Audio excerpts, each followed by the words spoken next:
अस्सलाम वालेकुम। Class 9th की उर्दू है सबक नंबर 7 इब्तदाई हिसाब। इब्तदाई हिसाब एक बेहतरीन तंजिया और मज़ाहिया सबक है जिसमें मुसन्निफ़ ने माशरे में फैली हुई बेईमानी, खुद गर्जी और नाइंसाफ़ी को रियाजी की ज़बान में तंजिया तौर पर पेश किया है। आज हम इस सबक की मुकम्मल मश्क हल करेंगे। सबक का मरकज़ी ख़याल पढ़ते हैं।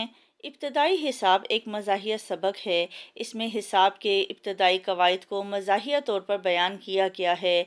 हिसाब के इब्तदाई कवायद क्या हैं? जमा, तफरीक, ज़र्ब और तक़सीम। और मुआशरे के गलत तौर तरीक़ों पर तनकीद की गई है।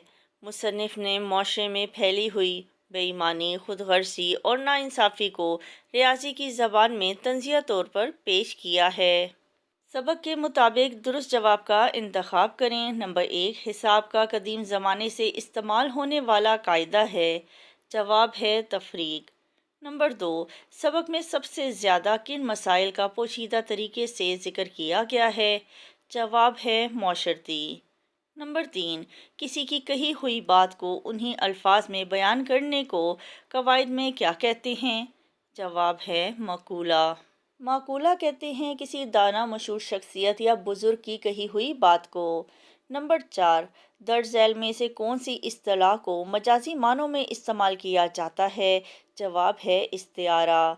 नंबर 5, आसमान से बातें करना कवायद के एतबार से इस लफ्ज़ी तरकीब को क्या कहेंगे? जवाब है मुहावरा। सवाल नंबर 2, दुनिया के हर अदब की तरह उर्दू अदब भी ज़िंदगी में रौनक पैदा करता है। इस मौजू पर दुरुस्त तलफ़्फ़ुज़ और लबो लहजे के साथ अपने तालिबे इल्म साथियों के सामने ज़बानी तकरीर करें। सदर जी वक़ार, मोहतरम व मोअज़्ज़िज़ हाज़रीन इकराम, अस्सलामु अलैकुम। आज मेरी तकरीर में ज़ेर बहस मौजू का उन्वान है उर्दू अदब हमारी ज़िंदगी में रौनक पैदा करता है। उर्दू अदब का आगाज़ 14वीं सदी में शुमाली भारत से हुआ। इस दौर की सरकारी ज़बान फ़ारसी थी। इसी वजह से उर्दू में फ़ारसी अदब की छाप नज़र आएगी। उर्दू अदब हमारी ज़िंदगियों में रौनक पैदा करता है क्योंकि ये इंसान के ख़यालात, जज्बात और तहज़ीब की खूबसूरत अक्कासी करता है। उर्दू अदब हमारी सकाफ़त और रवायात का आईनादार है। इसमें शायरी, कहानियाँ, नावल, ड्रामे और मज़ामीन शामिल हैं जो इंसान को इल्म, इखलाक और मोहब्बत का दर्स देते हैं। उर्दू अदब ना सिर्फ दिल को खुशी देता है बल्कि इंसान की सोच को भी बेहतर बनाता है। जब हम अल्लामा इकबाल, मिर्ज़ा गालिब, फ़ैज़ अहमद फ़ैज़ और अशफ़ाक़ अहमद जैसे अदीबों की तहरीरें पढ़ते हैं तो हमें ज़िंदगी गुजारने का सलीका मिलता है। उर्दू अदब इंसान के दिल में मोहब्बत, भाईचारे और एहतराम के जज्बात पैदा करता है। शायरी इंसान के गम को कम करती है और उम्मीद का पैगाम देती है। अच्छी कहानियाँ हमें सब्र, ईमानदारी और मेहनत की अहमियत सिखाती हैं। इसी तरह ड्रामे और नावल माशरे की अच्छाइयों और बुराइयों को हमारे सामने लाते हैं ताकि हम इनसे सबक हासिल कर सकें।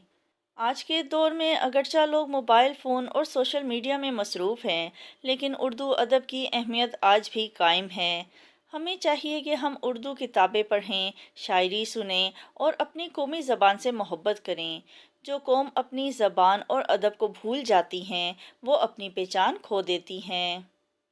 उर्दू है जिसका नाम हमें जानते हैं दाग, उर्दू है जिसका नाम हमें जानते हैं दाग, सारे जहां में धूम हमारी ज़बां की है। दरअसल मतन को पढ़कर दिए गए सवालात के जवाबात दें। हिसाब के 4 बड़े कायदे हैं: जमा, तफरीक, ज़र्ब, तक़सीम। पहला कायदा जमा।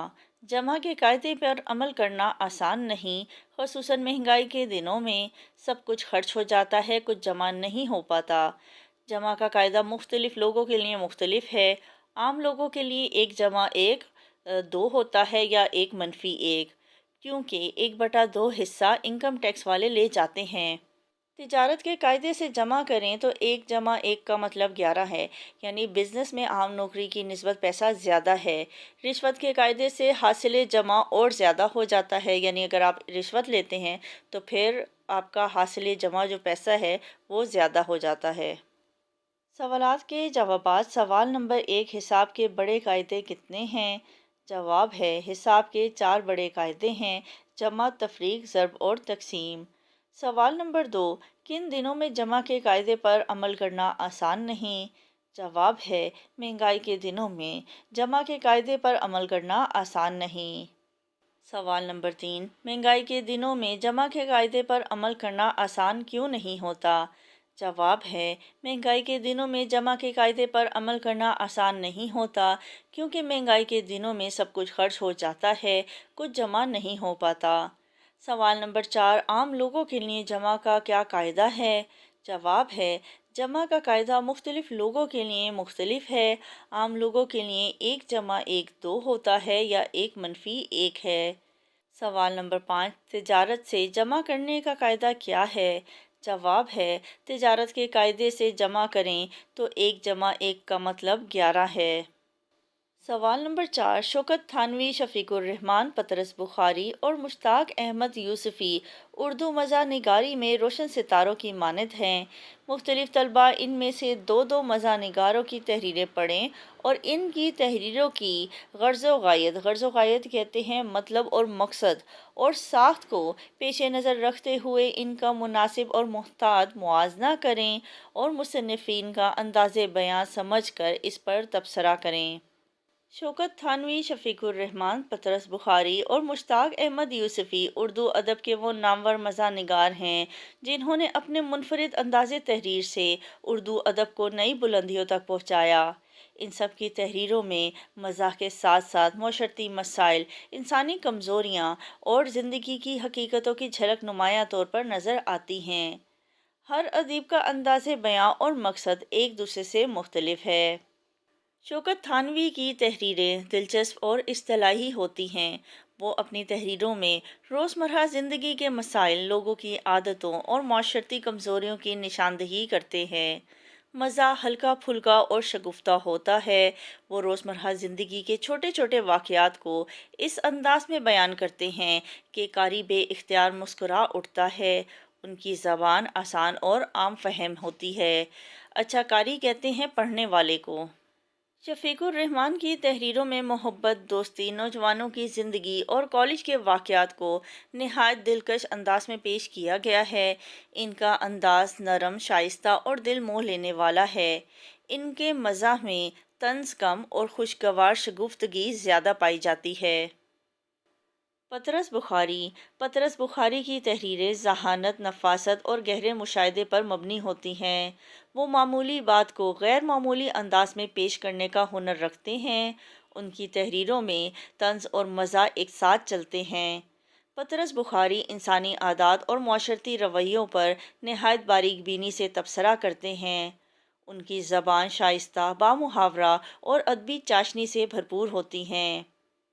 मुश्ताक अहमद यूसुफ़ी का शुमार उर्दू के अजीम तरीन मज़ा निगारों में होता है। उनकी तहरीरों में फ़लसफ़ा, गहरा तंज़ और वसी मुताले की झलक नज़र आती है।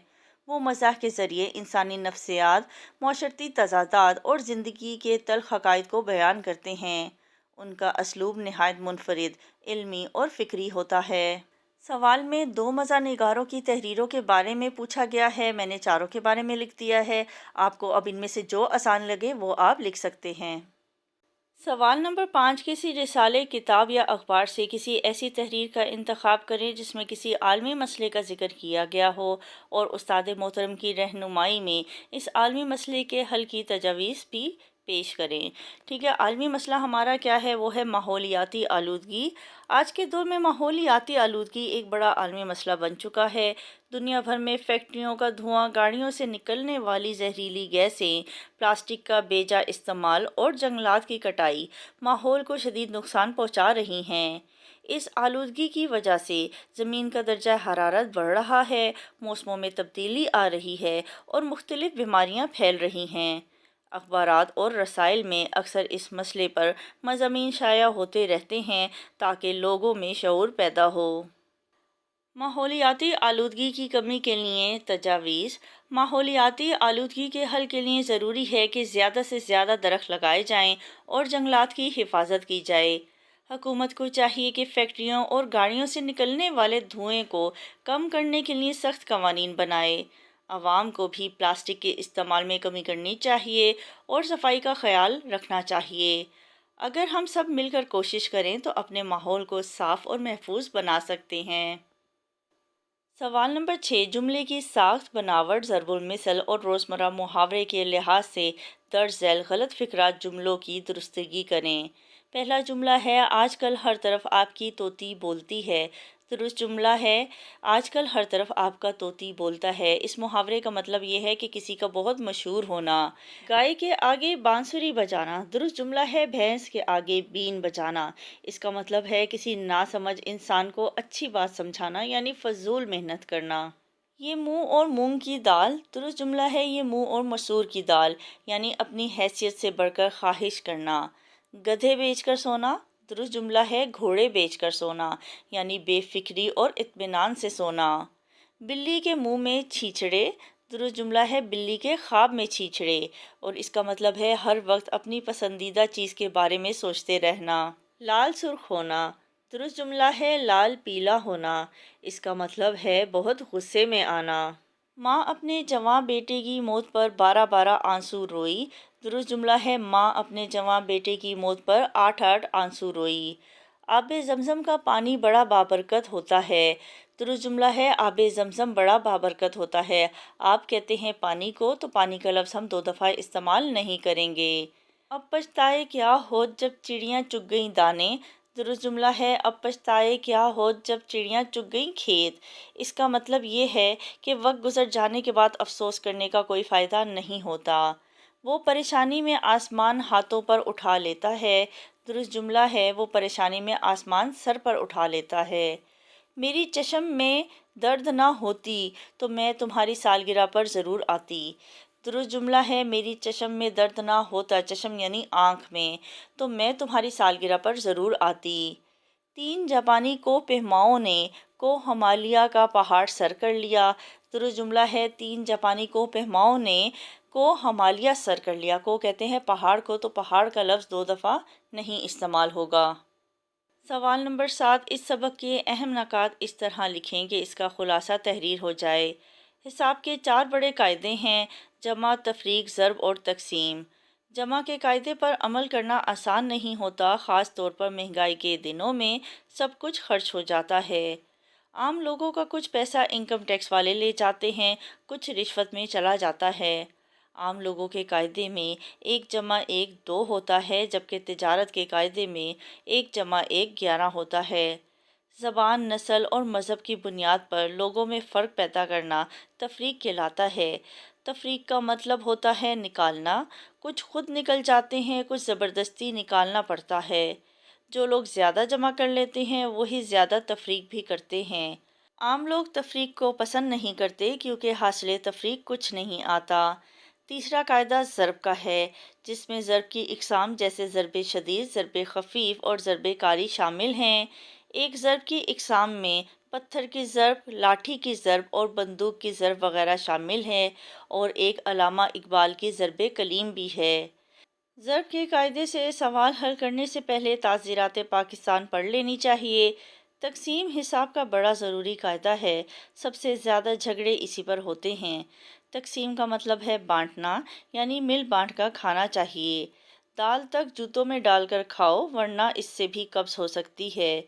تقسیم کا طریقہ کچھ مشکل نہیں، حقوق اپنے پاس رکھ لیں اور فرائض دوسروں میں بانٹ دیں۔ اسی لیے 12 کروڑ کی دولت کو 22 خاندانوں میں تقسیم کر دیا گیا اور کسی کو پتہ تک نہ چلا۔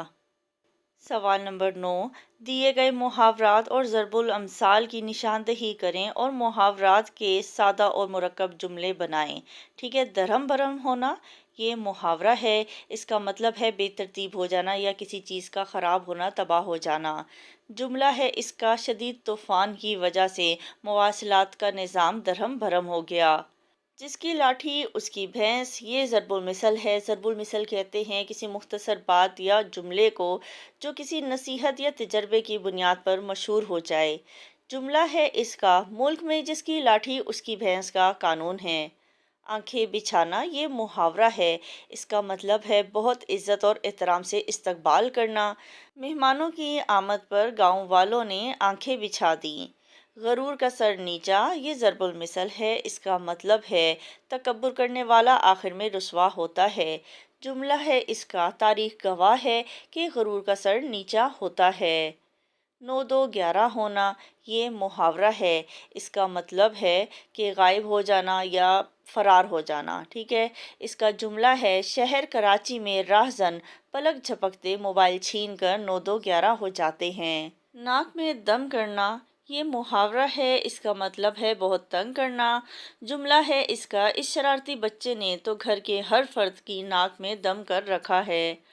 الٹے بانس بریلی کو یہ ضرب المثل ہے، اس کا مطلب ہے الٹ کام کرنا، غلط رستے پر آنا، ٹھیک ہے۔ جملہ ہے اس کا لوگ تو گاؤں سے شہر جاتے ہیں اور تم یہاں واپس الٹے بانس بریلی کی مانند گاؤں آ گئے۔ آنکھیں آنا یہ محاورہ ہے، اس کا مطلب ہے آنکھوں کا مرض۔ آج کل آنکھوں کا مرض پھیلا ہوا ہے، آنکھیں آنا بچوں میں عام ہے۔ آگ بگولا ہونا یہ محاورہ ہے، اس کا مطلب ہے بہت غصے میں ہونا۔ احمد کے فیل ہونے کی خبر سن کر اس کے والدین غصے سے آگ بگولا ہو گئے۔ 9 نقد نہ تیرا ادھار یہ ضرب المثل ہے، اس کا مطلب ہے کہ مستقبل کے زیادہ فائدے کی لالچ میں پڑنے سے بہتر ہے کہ حال میں ملنے والے کم فائدے کو قبول کر لیا جائے۔ جملہ ہے اس کا انسان کو بنیادی طور پر 9 نقد نہ تیرا ادھار والا فلسفہ ہی اچھا لگتا ہے۔ ہتھیلی پر سرسوں جمانا یہ محاورہ ہے، اس کا مطلب ہے ناممکن کام کرنے کی خواہش کرنا۔ جلد از جلد امیر ہونے کی خواہش ہتھیلی میں سرسوں جمانے کے برابر ہے۔ سوال نمبر 10، درج ذیل سابقوں کی مدد سے کم از کم 3 نئے الفاظ بنائیں۔ ہم سفر، ہم راز، ہم جنس، ہم جماعت۔ ان پڑھ، انمول، اندیکھا۔ خوش خط، خوش نما، خوش مزاج، خوش لباس۔ با ادب، با عمل، با وقار، با کمال۔ پرجوش، پر نور، پر کیف یا پرتپاک۔ درج ذیل لاحقوں کی مدد سے کم از کم 3 الفاظ بنائیں۔ گیر، آتش گیر، راہ گیر، دستگیر۔ دار، چوکیدار، پہرے دار، حصے دار، ایماندار۔ نما، خوش نما، بد نما، رہنما۔ مند، حوصلہ مند، درد مند، ضرورت مند، فکر مند۔ گاہ، بندرگاہ، تماشا گاہ، خواب گاہ، چراہ گاہ۔ سوال نمبر 11، درج ذیل رموز اوقاف کی شناخت کریں اور اس کے استعمال کی ایک مثال دیں، ٹھیک ہے۔ یہ علامت ہے رابطہ کی، مثال ہے کسی نے سچ کہا، تندرستی ہزار نعمت ہے۔ یہ علامت ہے وقفہ کی، مثال ہے اس کی جیسا کرو گے ویسا بھرو گے۔ یہ ختمہ کی علامت ہے، اس کی مثال ہے طارق گھر چلا گیا۔ یہ سکتہ کی علامت ہے، اس کی مثال ہے احمد، اکرم، اصغر اور عدنان بازار گئے۔